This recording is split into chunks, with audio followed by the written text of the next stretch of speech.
Good morning, everyone. Good morning. Good morning. Good morning. I'm going to share my screen. Hopefully y'all can see my screen. I can, yeah. Okay, perfect. So today, unfortunately, may seem a little bit rushed because we have to get through a bunch of material. And if we don't get through all the way, then we'll finish it up on Tuesday. I don't think it'd be a particularly big deal, but we need to finish getting through session management, which we started last time but did not complete. Then talk about PHP's interface to SQL. And finally, talk a bit about regular expressions.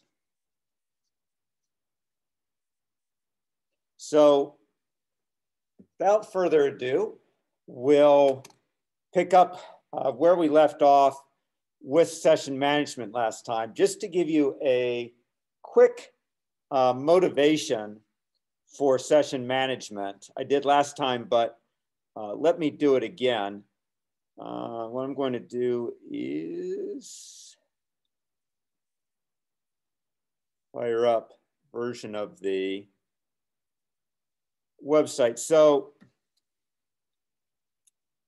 this isn't quite the website you're using. It's you're doing a derivative of this website, but it gets the point across. So when I select a section like 402, then the server got notified that CS402 Spring 2020 was selected. But now when I ask for results, the problem is a different script than the one that handled my selection of this menu is handling the creation of this results section right here. And this PHP script needs to know that CS402 Spring 2020 was selected by a different PHP script. And unfortunately, all the variables in that first PHP script, so let's say that we have two scripts. So let's say that p1.php handled this selection, and that p2.php handles the rendering of this results section. So p1.php knew that this section was selected, but then it terminated and its state information was lost. Yet p2.php, when it starts up, it needs this information in order to render this results page, in particular, in order to get access to the data for outcome 1 for CS402. In a regular program, this wouldn't be an issue because p1.php would not have terminated. It would still be running in the background.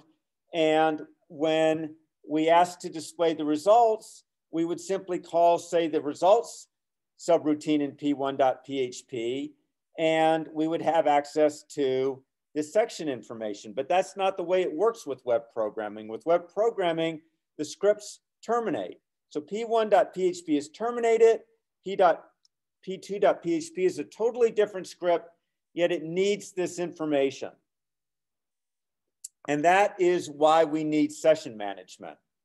So session management is the way that we communicate state information between independently running scripts on the server side, and in fact, on the client side as well, because the client side might also be dealing with different pages. Now, on the client side, there's something called web storage that we will get to. That's a fairly recent innovation, and which pretty much handles different pages being able to preserve their state information by just going to web storage. But there's no such easy solution on the server side, at least in PHP that I know of. So get rid of this. So we need session management. And last time I showed you one way to do it, and that was with PHP's session management. So there's essentially 4 ways to do it: 2 on the client side, 2 on the server side. So on the server side, there is the so-called session start, which I showed you last time.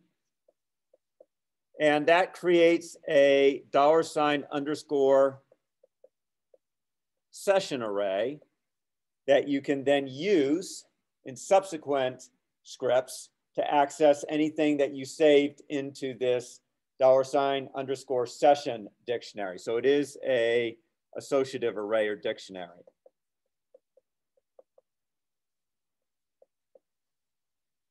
And remember, what happens is it generates something called a session ID, which is then sent as a cookie to the client.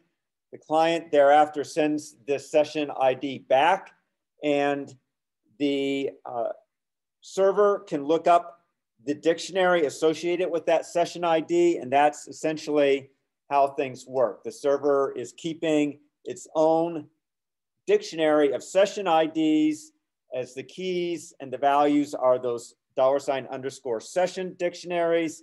So when it gets the session ID back as a cookie from the client, then it simply looks up the appropriate session dictionary and returns it to your PHP program. Now, it is true that clients can block cookies, and PHP has ways of getting around that. One way is by essentially instrumenting every link in the page it serves with the session ID information. And it's beyond the scope of this course, so we won't worry about it. But essentially, administrators can set up a setting when PHP is installed on the server side so that the PHP can detect the refusal of the client to accept cookies and circumvent it by adding the session ID to every link in the PHP page that gets served. So anytime the user on the client side clicks on a link, as that link comes back, the session ID is associated with it. And then beyond that, if that setting has not been set up by the administrator, there's ways to do it yourself. Again, that's beyond the scope of this course. In this course, we're going to assume that it's managed by the server and somehow the session ID works. So there's advantages. So before we get to advantages and disadvantages, we'll talk about the other techniques. So on the server side, you can also store session information in a database.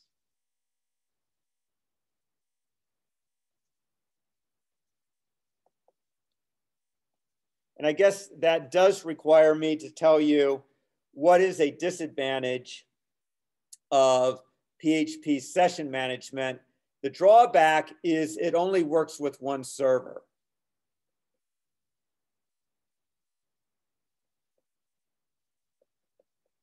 So while that one server is keeping track of those session IDs, if your site is running multiple servers and each interaction with the client might be handled by a different server, then this doesn't work anymore. The session management doesn't work because that session ID table is not shared across servers. It is per server.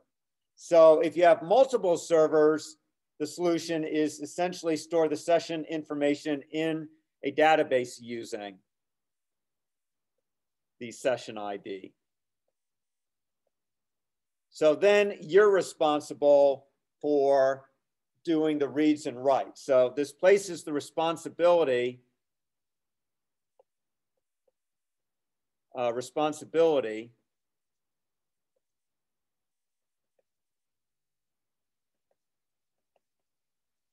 for reading and writing session info on the programmer. So obviously not as great because you're probably going to have to deal with a relational database or a NoSQL database.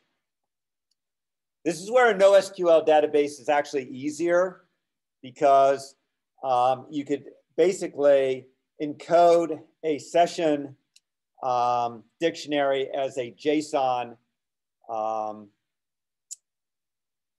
in JSON, write it out to the NoSQL database server, and then easily read in that JSON encoded dictionary and have it decode it. So certainly this is where NoSQL databases probably shine.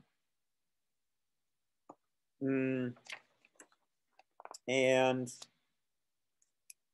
let's see. You can get a hold of the session ID. You should be able to get a hold of it by either calling session ID.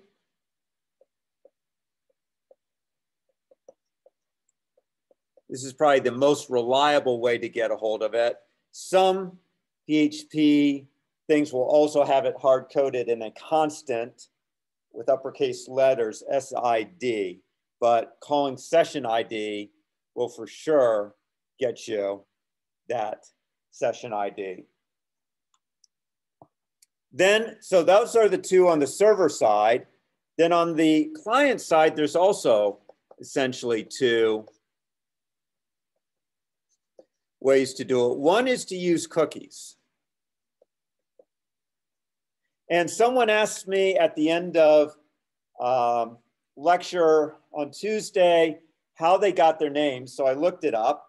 And according to the source that I saw, the reason they're called cookies is it comes from a so-called notion of fortune cookies, where fortune cookies hold a piece of information embedded inside the cookie. So whether that's a reliable source or not, that was the top hit on Google. So apparently Google felt pretty confident with that being the source for cookies. So that's my answer for where cookies came from. So cookies are key value pairs.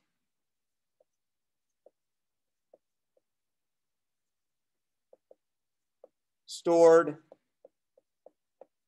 on the client or on the client side.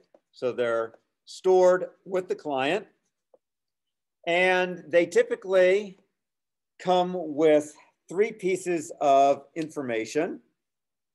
They come with a, just a second.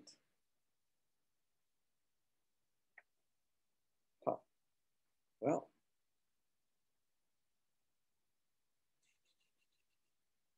charmingly, that's not in my notes, so we will put it down in a moment. But it so what they contain, what is transmitted, I'll do in a moment. But basically, the idea is that every time a server request is made, the client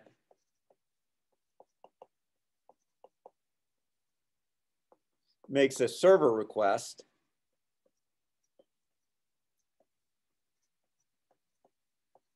It sends all the cookie data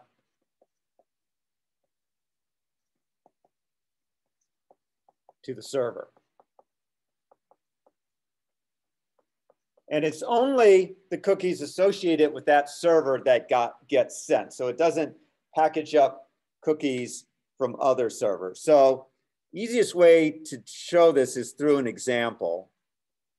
So what I'm going to do, rid of this for the moment.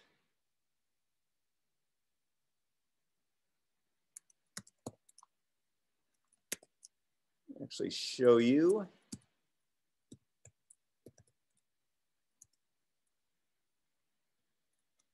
Okay, so here's a PHP page. Hopefully you can see it, that has been generated using cookie1.php, and allows me to pick some toppings, enter my favorite color, select some things.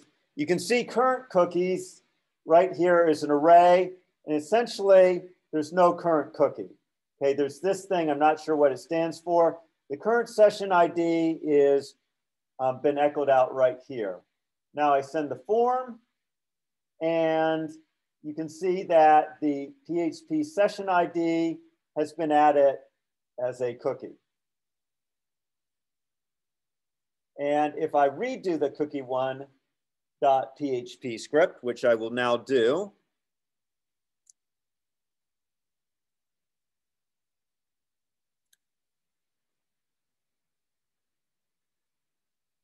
you can see that it also is now echoing out this session ID. And you'll also notice here, we created a cookie for our favorite color, which is purple. So let's take a quick look at what was going on there.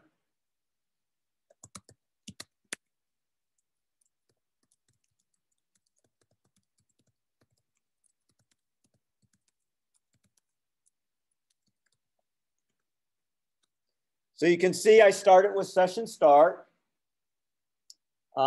Pick your toppings, blah, blah, blah.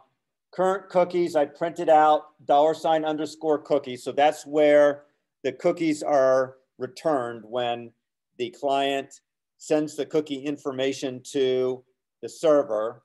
The information is stored in $_cookie. And we were just dumping it using print R. Okay, and here you can see I used the session ID function to print out the session ID. Now let's look at cookie.php. So final thing, the submit form called cookie.php. So we look at cookie.php, here we go. We set a cookie, so that's the command in PHP, and we gave it the key, we gave it the value, and we gave it an expiration time. So without the expiration time, it's indefinite, but the client is allowed to manage cookies in any way it desires.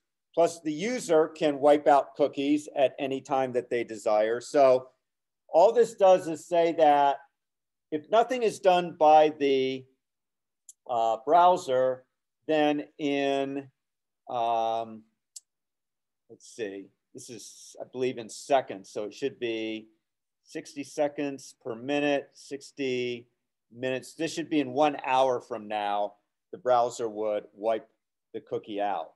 So, and it's basically saying the browser can do it any time after that time. So it's just how long I want this cookie to exist. So 3 pieces of information. So I can go back here. When you call set cookie,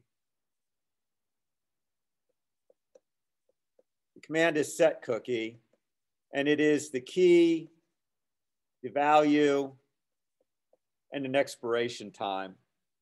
And there's other arguments you can pass, again, more sophisticated. We don't have the time to cover that in this course. So you need to call set cookie at the top before you generate your HTML. So cookies need to be created. So you need to call set cookie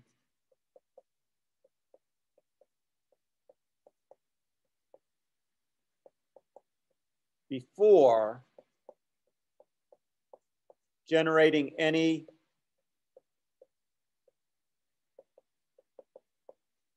and the reason for that is the cookie information is included in the header.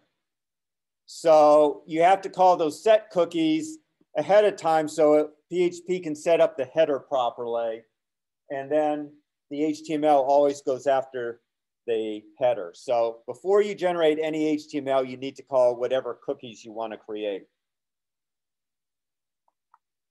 Okay, so pretty simple. And as I said, PHP takes care of creating this PHP session ID. That's not something that you need to set up with your cookies. Also, the first time you serve a cookie, it's not available. Okay, so cookies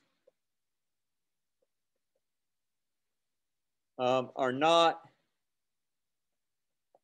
available when the page is first served.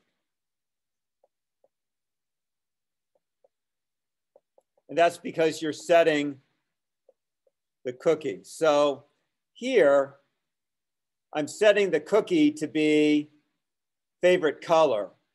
But if I tried to access $_cookie favorite color, it would not work in this page because it has not been established on the client side yet. So that's what I mean by cookies are not available when the page is first served. The $_ cookie array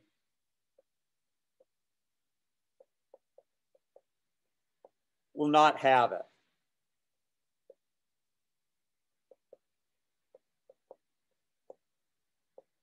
So it's only when the client serves back or sends back a request that you get these cookies.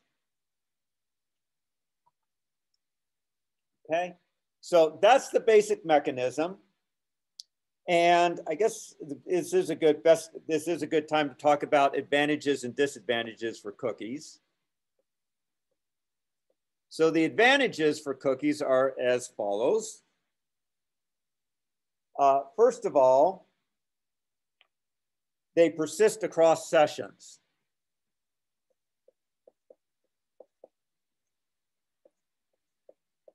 So if you have, for example, login information, like my various subscriptions to the New York Times, Knox News Sentinel, Wall Street Journal, my login information can be saved if that's what they were doing, if they were persisting it in my cookies, then it would persist across sessions. And therefore, I don't have to re-enter the login information. And they can be used by both the client and the server.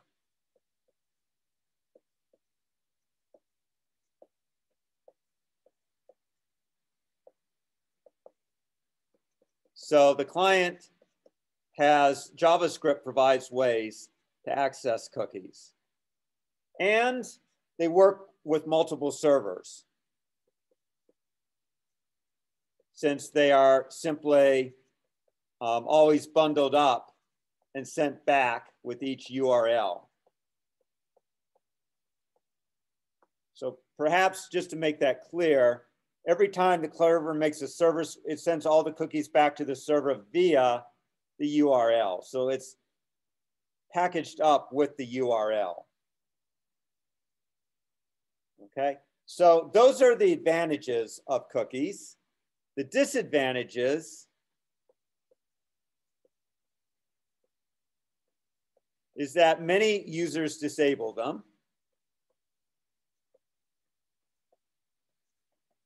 So that means they simply won't work. They can be viewed and hacked by the client.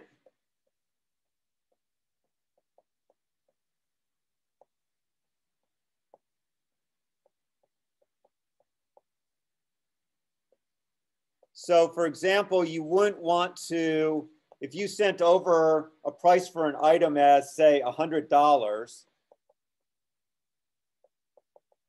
you would not want to trust what the client sends back as the item price because they might have hacked it. Okay, so you can't, if it's really important information that you can't stand to have changed, then that's not, cookies aren't the right thing to do. And then they consume bandwidth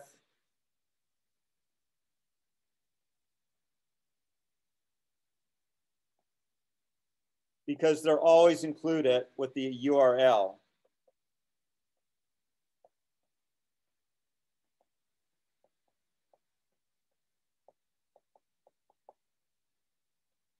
Sent to the server. Okay, I did,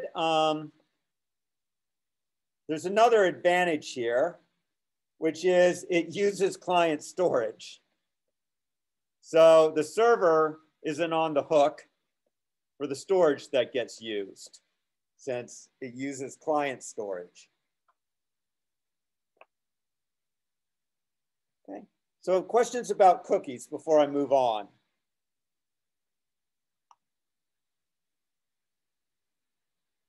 Okay, so the fourth item, so remember, thus far we've seen on the server side, we have PHP session management and database management. Client side, we have cookies, and then we can also use hidden form data. So this is the second one on the client side.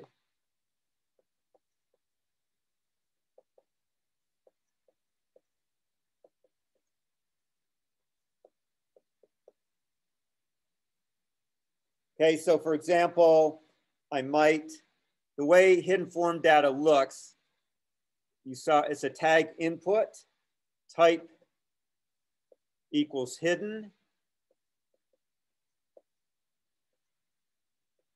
and then your name and your value. So for example, name equals, say, promo code.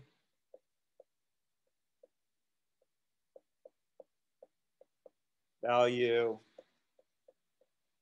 equals, say, BBZ cs465.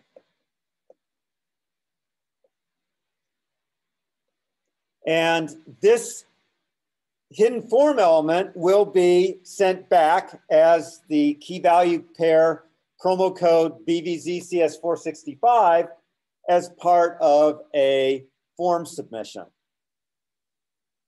And when I did Code Assessor, which is a way in CS102 to let students run code, I would often use hidden form elements to send information like the point deduction for a problem or the number of points that the student had already earned for the problem. And I send those via hidden form elements. So the advantage, they have many of the same advantages as cookies. So they use the client storage. And they can be used with multiple servers.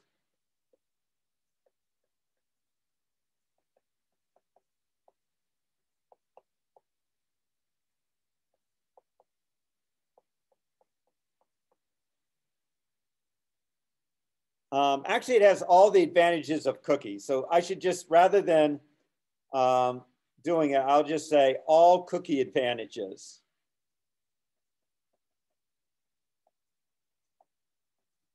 Okay, and again, you can drop in with both cookies or hidden form elements information that you don't care if the client alters, but the client won't have to constantly query the server for that information. So again, with Code Assessor, where I was giving problems to the students, I didn't care whether the student edited the point value of a problem because I didn't use, on the server side, I always looked it up in the database. So I only served it over to the client so that the client did not have to constantly look up the value of that problem, the point value. It could just use it there. So all of cookies' advantages plus the additional advantage is that the client can't reject them.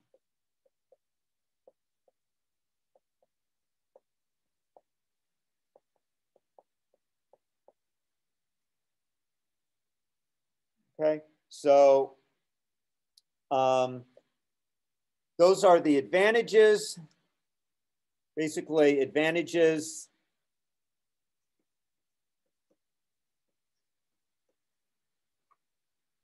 The disadvantages for hidden form elements.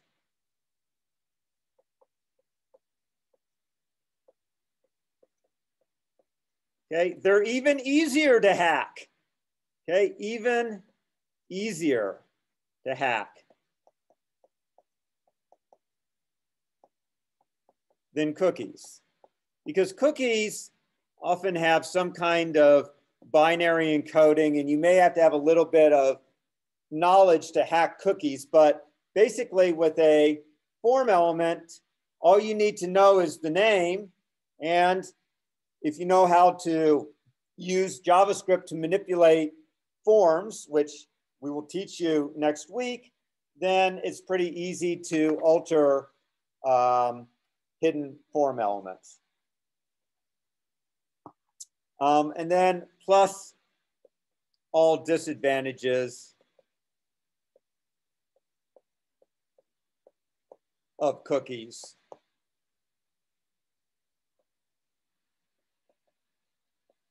Other than the ability to, other than the user being able to reject them.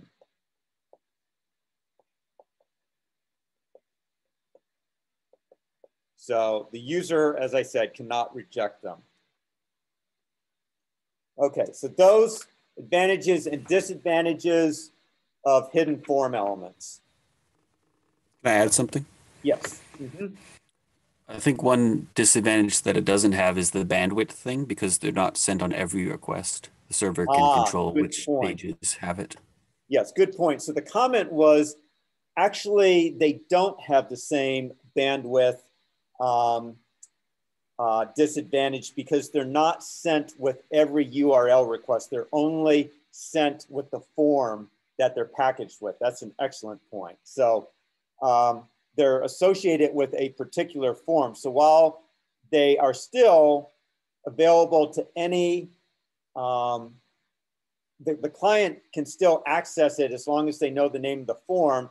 Only when that one form is submitted will those hidden form elements be sent to the server. So in fact, you're absolutely right. It also doesn't have quite the bandwidth disadvantage that cookies have. And I must say that with Code Assessor, I made heavy use of hidden form elements, and I did not use cookies at all. So I found hidden form elements to be very helpful. Okay, and again, basically you use cookies and hidden form elements for data that you don't care if it gets hacked or not. Basically, the client isn't accomplishing anything by hacking the cookie or the hidden form element. They're basically cutting off their own nose if they do it.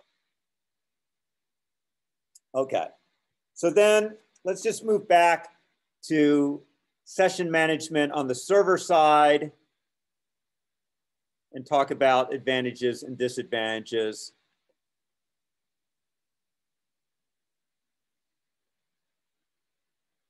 So the advantages, and these are basically for both databases and for this session start, the session array,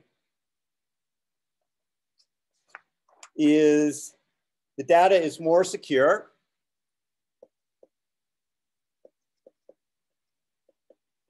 Because the client can't edit it. So if you're holding it on the server side, the client can't get at it to edit it. It consumes less bandwidth.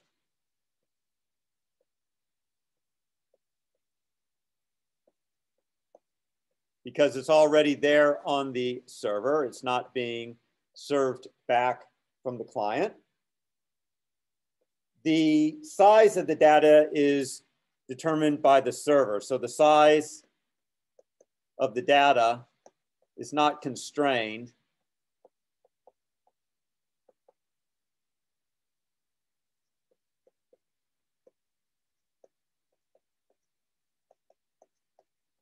by the browser's size limitations.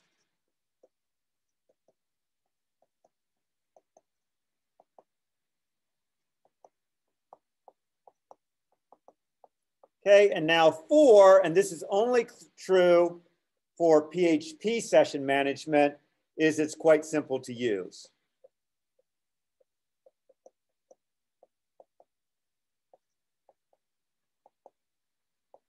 Okay, that's just if you're using PHP session management, not if you're using a database. If you're using a database, that's not so simple. So if using PHP session management.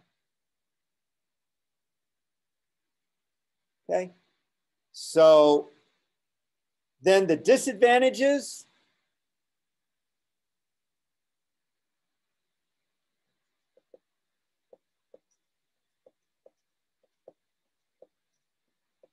Server side.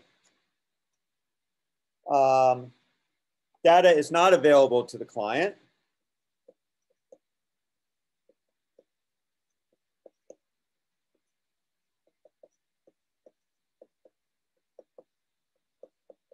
Unless the client queries it.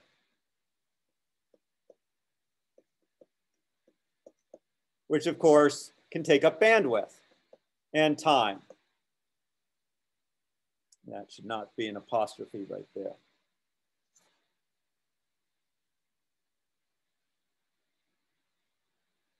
Okay, so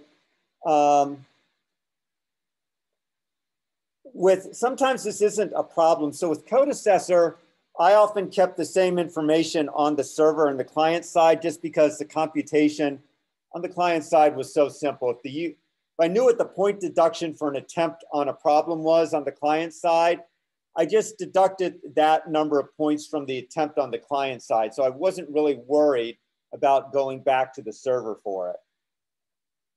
So you can certainly mirror that information on the client side often and keep it up to date on the client side. Okay, the other disadvantage with PHP session management is it works with only one server.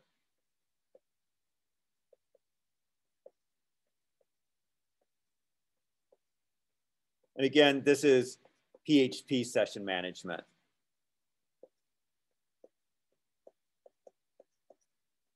So you basically can flip that on its head for the database management. So back here under advantages, I said it's quite simple to use. That's a disadvantage of database management. It is difficult to use. So DB disadvantage.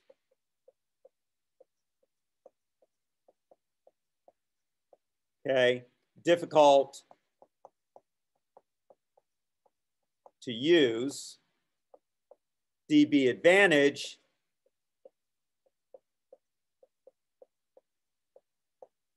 Works with multiple servers. Okay, remember last time I said since the server ID, session ID is always comes back as a cookie, then you can use that session ID to look up the appropriate entry in the database and return it. For your project, you're going to be using PHP session management. You're just using one server, the EECS web server, and it's simple, easy to use. So that is what you'll be using for your web projects. Any questions about what I've just covered? Or comments?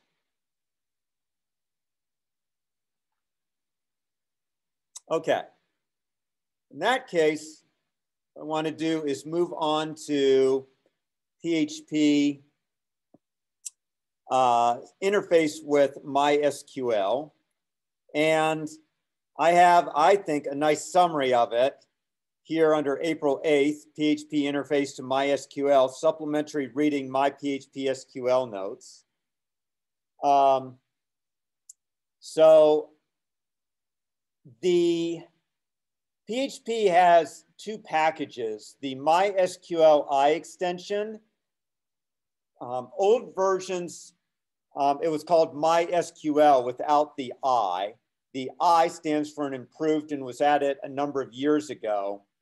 And you may still see references to the old MySQL package. If you have the editing capability to do it, you should generally change to the improved extension. And then PDO, which stands for PHP Data Objects, which gives you access to other databases other than MySQL. In this course, we only have time to deal with PHP's interface with MySQL, so we're not going to discuss PDO in this course. Just know that's what gives you access to presumably any type of database, not just MySQL. But MySQLi specifically tailored to MySQL. Very handy since that's the database we're using in this course. So I am going to show you the procedural form for MySQLi. The book showed you the object-oriented form. I don't care which one you use in your project. Feel free to use either the object-oriented version of MySQLi or the procedural version of MySQLi. Again, the book presents the object-oriented version of MySQLi. My notes present the procedural version of MySQLi.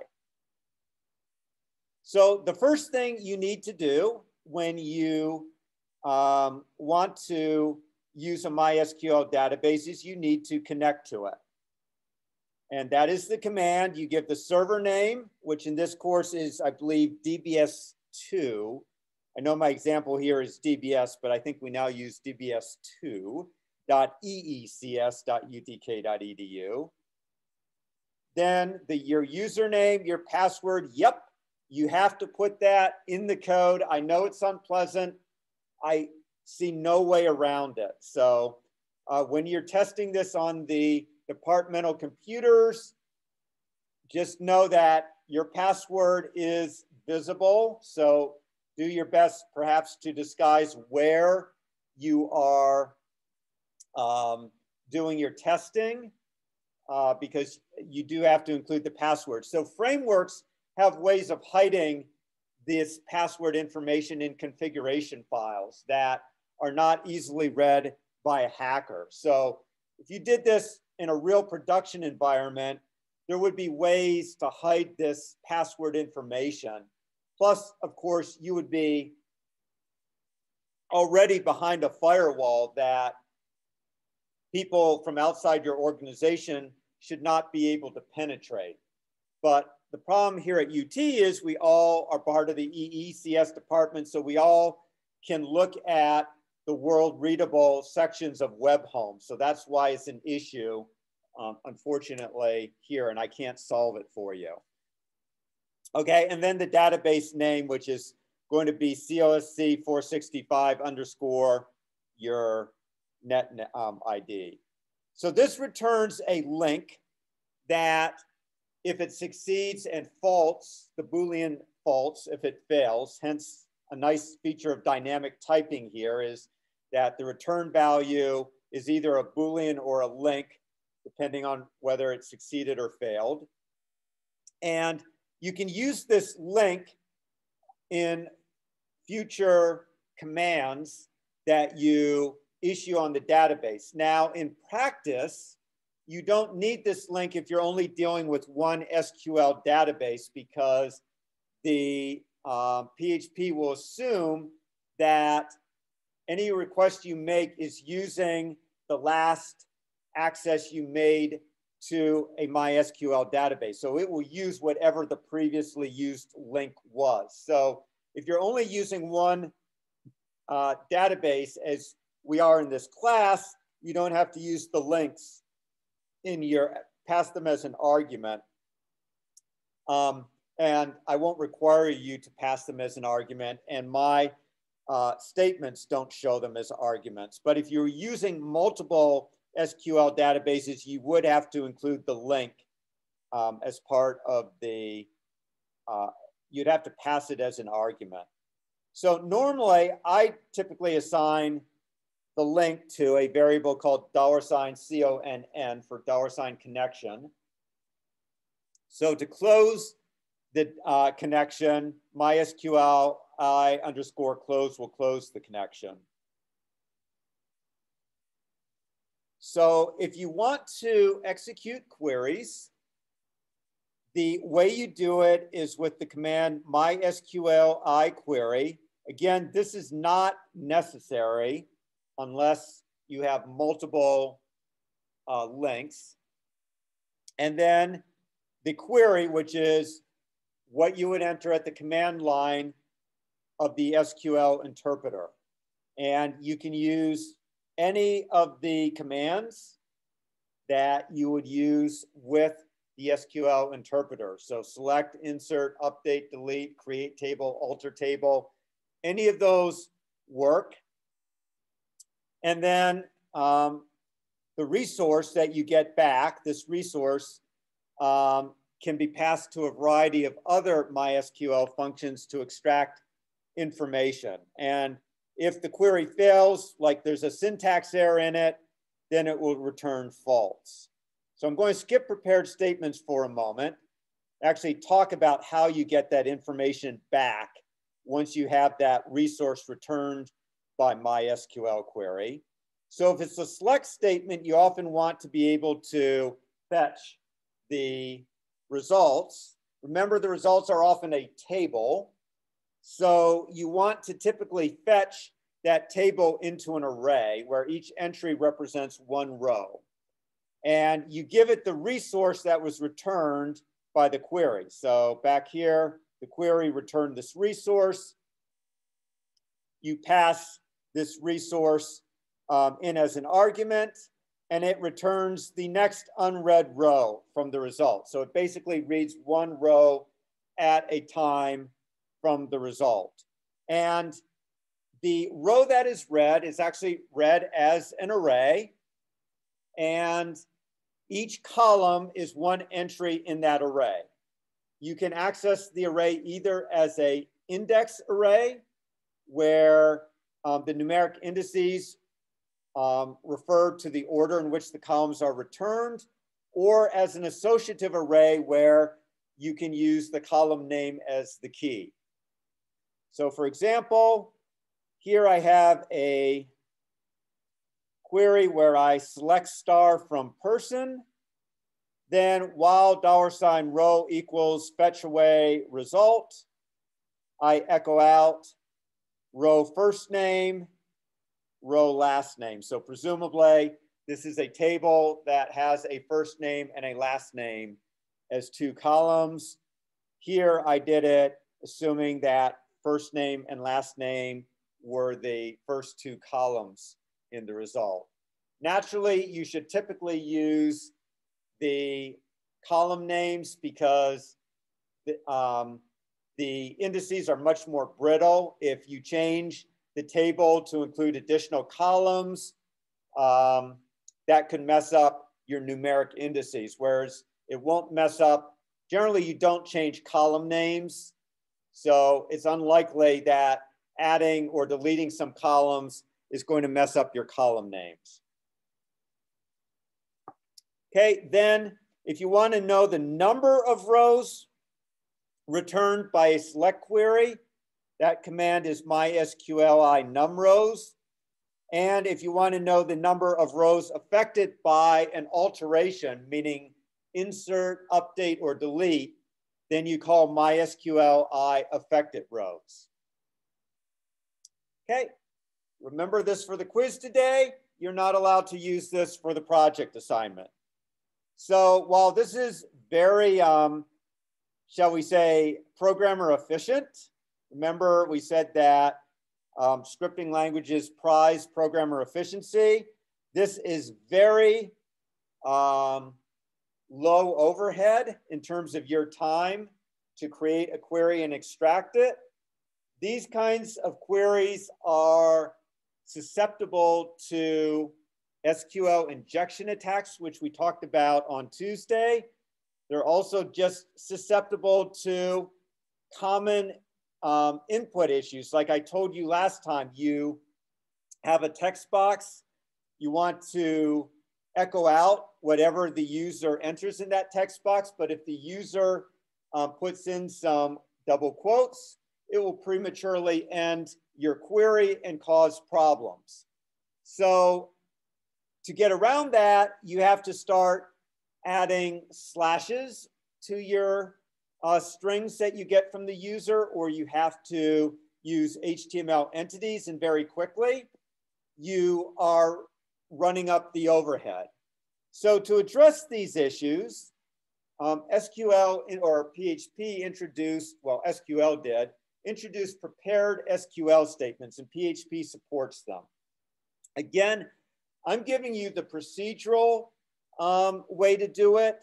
If you want, you can go to the manual and look at the object-oriented way to do it. So a prepared statement is a query template, and it can be compiled on the server side. So it actually increases efficiency if that query is reused multiple times. And by compiled, I mean the query optimizer can not only compile the syntax, but it can often come up with a optimization plan for that query. So it doesn't have to every time you submit the query, it doesn't have to recompute an optimization plan. But there's another reason that you should use prepared SQL statements, and that is they pretty much stop injection attacks in their tracks, because prepared statements automatically delimit special characters like double quotes, single quotes, things that could mess up the query are automatically delimited by or backslashed by the query processor. So you don't have to worry about your data coming in with things like single or double quotes in them. So for Web Project 3, I'm forcing you to use prepared SQL statements. They are definitely much higher in terms of your overhead, your time, okay? Because they require a number of commands in order to make them work. You start by calling the prepare command and giving it the query that you want executed. Again, it's a template, because notice here we have name equals question mark. So those are like parameters. Think of, if you want, think of a query template as a bit like a function that takes some parameters, and the question marks are the parameters. So the first thing you do is you call this MySQL I prepare, and if it succeeds, it returns a resource that is essentially a prepared statement. Next, when you're ready to call the query or execute it, you need to bind the arguments to the parameters. So here, you give it the prepared statement, then a string that gives the types of each of the parameters. Here, it's one parameter and it's a string, and then a list of the parameters, and they're matched in the order they appear to the order in which the question marks appear here. So here, $city, which is Amersfoort, would be, would replace the question mark here. Third statement is now I execute the statement.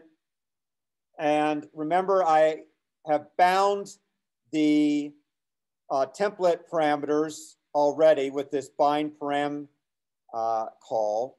So now I call execute. So MySQL I underscore statement underscore execute.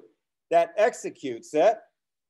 Now I want to be able to get the results back if it's a select statement. So if it's a select statement, I need to indicate which variables correspond to each of the columns returned by the query. So in this case, I selected district, so it's only one column, and I want that column assigned to $district. I can give it any variable name I want.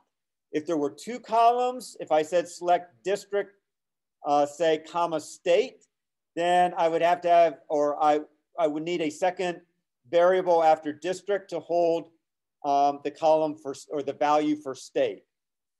Then I fetch a one row from the result using statement fetch, and that will store the columns into these variables that I gave. And so now I'm simply printing out the city and the district, and then to close the statement so that it can be discarded and doesn't pile up as junk on the server side, you have the statement close command. Okay, and I believe, let me check this for a moment. I think it returns false if you can't.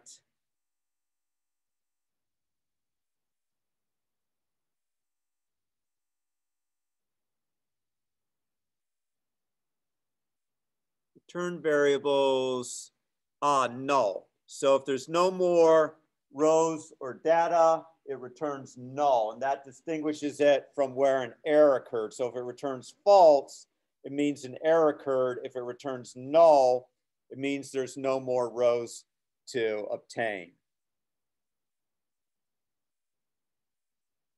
Okay, so you'll be using this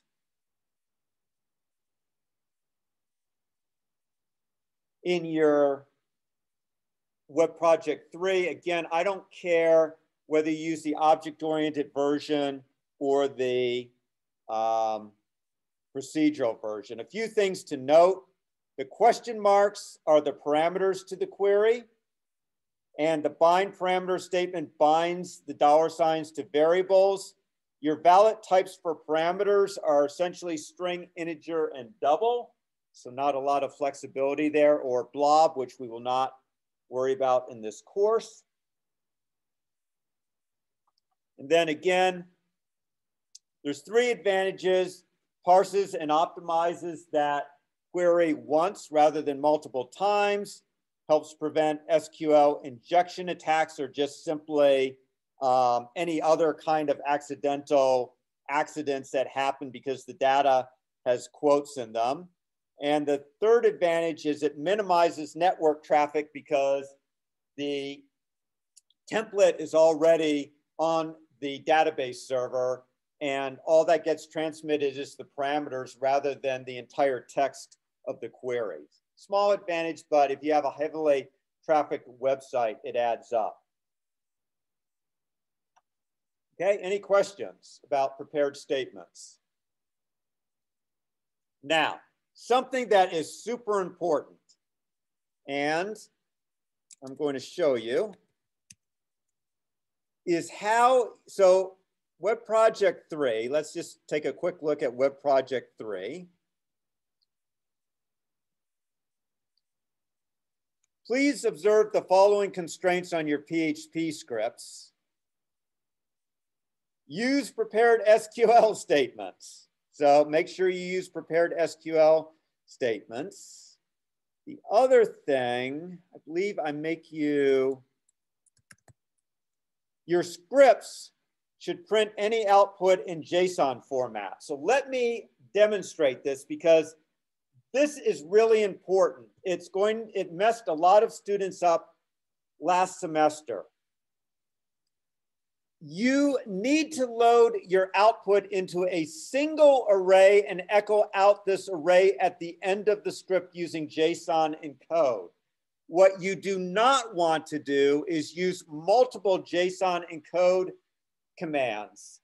That completely messes up the client side when you do that, okay? So you need to use a single JSON encode command.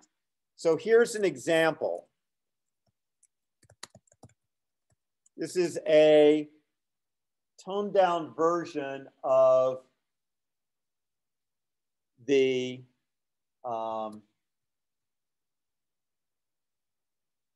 first query that you do. Notice I was able to hide my password from you all because I could require password.php and make it be read protected here because I'm not executing on the web. So that's what I meant by you can use configuration files in clever ways to hide the password information. So I am getting the user's email and password. This is an example again of the apr8 website where in this case, I'm just getting the sections that are taught by this professor. So I'm getting their sections, their course, the semester, and the year. So you see the first thing I did, I called the prepare statement.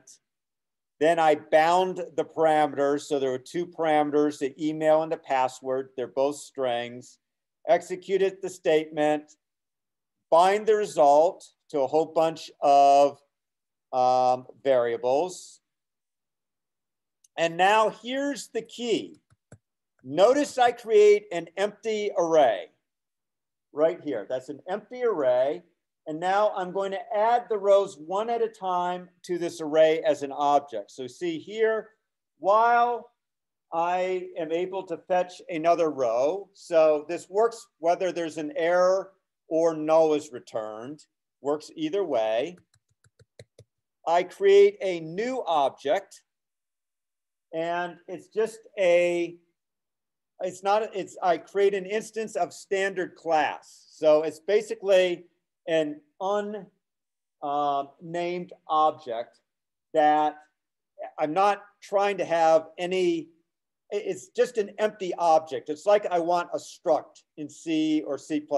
I just want an empty object. And an easy way to get it is to say new standard class. And then I simply assign, basically you can think of these as column names. So I'm assigning to each column the appropriate value that I got from this bind statement up here. Once I'm done assigning essentially the column information to the object, I push it onto the array.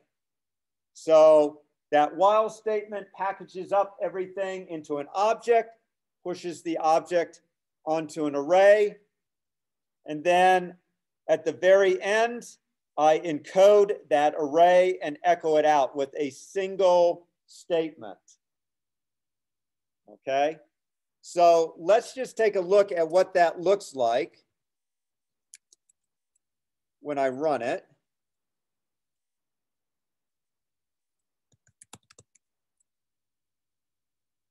And unfortunately, okay, so PHP CGI login.php email equals coyote@utk.edu, password equals password. And you see what I get back is something that would be sent to the browser, content type text/HTML, and it's a JSON encoding. You can see it's a list. Each object or each row is an object, and that can be easily transmitted to the client. The client is expecting just one JSON object. This is what you do not want to do, okay? But a lot of people did it last semester, and it will mess you up. Instead of doing the push, they simply did a echo JSON encode $my object. So basically, after they finished packaging up into an object, they printed it. Okay, and it seems to be the same. Okay, here's the first object. Here's the second object. Here's the third object. It looks very similar, doesn't it? Does anyone see the one important difference? It's not in an array. It's not in an array. Notice up here, there's embedded in an array. So the problem is when this comes out, it's okay with this statement, but then it loses it over what happens next. So it doesn't process properly if it comes out as three separate objects. It has to be sent as a single array of three objects. I cannot emphasize that enough because I kept having to debug people's programs last year, and it kept boiling down to the fact that they were echoing out multiple JSON encodes rather than doing it, rather than pushing those objects into an array and then at the very end encoding the array and printing out the array just once. Questions about that? Okay. So again, my notes and my examples use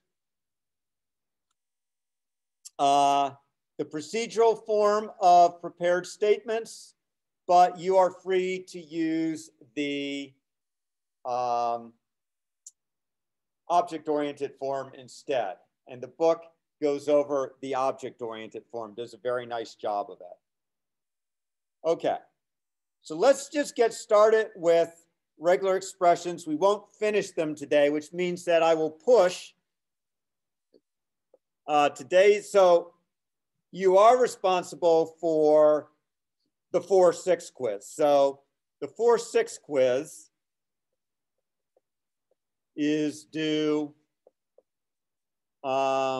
next Tuesday, and I will push today's quiz, will be pushed to 4:15 because we're not going to get all the way through regular expressions today. So the 4-6 quiz you can now do. It's due on the 13th. The 4-8 quiz I will push to the 15th. Okay, so regular expressions. We're not going to cover them in depth, but they are incredibly useful for doing pattern matching. And we are going to cover Perl style regular expressions, which is what PHP makes use of. So a regular expression, hopefully most of you have seen them already in either 3.11 or 3.12. In its simplest form is simply a collection of characters, like say, Brad 1980. That's a regular expression. And what I'm trying to do with a regular expression is match something in a string. So if I had, for example, I went to the park with Brad 1980, then this string would match this portion of the string. It would be considered a match. Now, of course, that's not very powerful if you have to search for a specific string. You want to be able to search for a variety of different things. So we start by allowing there to be repetition of different things. So for example, we can say Brad plus or Brad star or Brad question mark or Brad this one I'm going to have to check. I think it's like that. So the plus means one or more occurrences. The star means 0 or more. The question mark means 0 or 1. So it means essentially it's optional. And the 3 to 5 means 3 to 5 occurrences. Any number in that set is allowed. And if you want to be able to include any one of some number of things, you can put them in braces. So for example, 0 to 9 represents any digit that matches 0 to 9. So if I want it now to construct a regular expression that matches a date, I could say 0 to 9. So I want something in the form month, month, day, day, and I'm going to say 20, year, year. So I could say 0 to 9, 0 to 9 optional because a month might have only one thing. And I'd probably, in that case, make, if I'm going to do that, then I probably want to make this a 1 because I don't want to have a month that is a 0. Then I would have a dash, which is literally a dash. Then again, 1 to 9. 0 to 9 question mark. Then 20, literally. Then 0 to 9. 2 in curly braces. So this says my date starts with a digit between 1 and 9, optionally has a second digit between 0 and 9, then has a dash, then has a day that starts with 1 to 9, then 0 to 9 is an optional second digit, then a dash 2 0, and then 2 digits exactly. Now you'll notice a regular expression can't type check anything. So I might end up with a date that looks like 1956, 2081, which obviously is absurd in a number of ways. So all I can really achieve with a regular expression is that the string matches a certain pattern. It can't guarantee that I have exactly the pattern that I want. Now, I could have written actually 1 or 2 or 3 or 4 or 5. The pipe is an or. 11 or 12, dash. So at least that gives me a month that is reasonable. But now we all know that months can have either 28 or 30 or 31 days. So while I could laboriously write out 1 to 28, 29 might still be, is still something that might be entered for February, which is obviously not valid unless it's a leap year. So even if I tried to laboriously write out all possible months, I'm still not going to be able to ensure that the right day gets entered. So you still may have to do some type checking, but at least it gets you part of the way there as far as ensuring that the data comes in the form that you expect. Okay, so you can put anything in these things. So if I want the vowels, I could say that would get me vowels. If I want consonants, I can start it with a caret. And that means anything but. The caret is anything but these.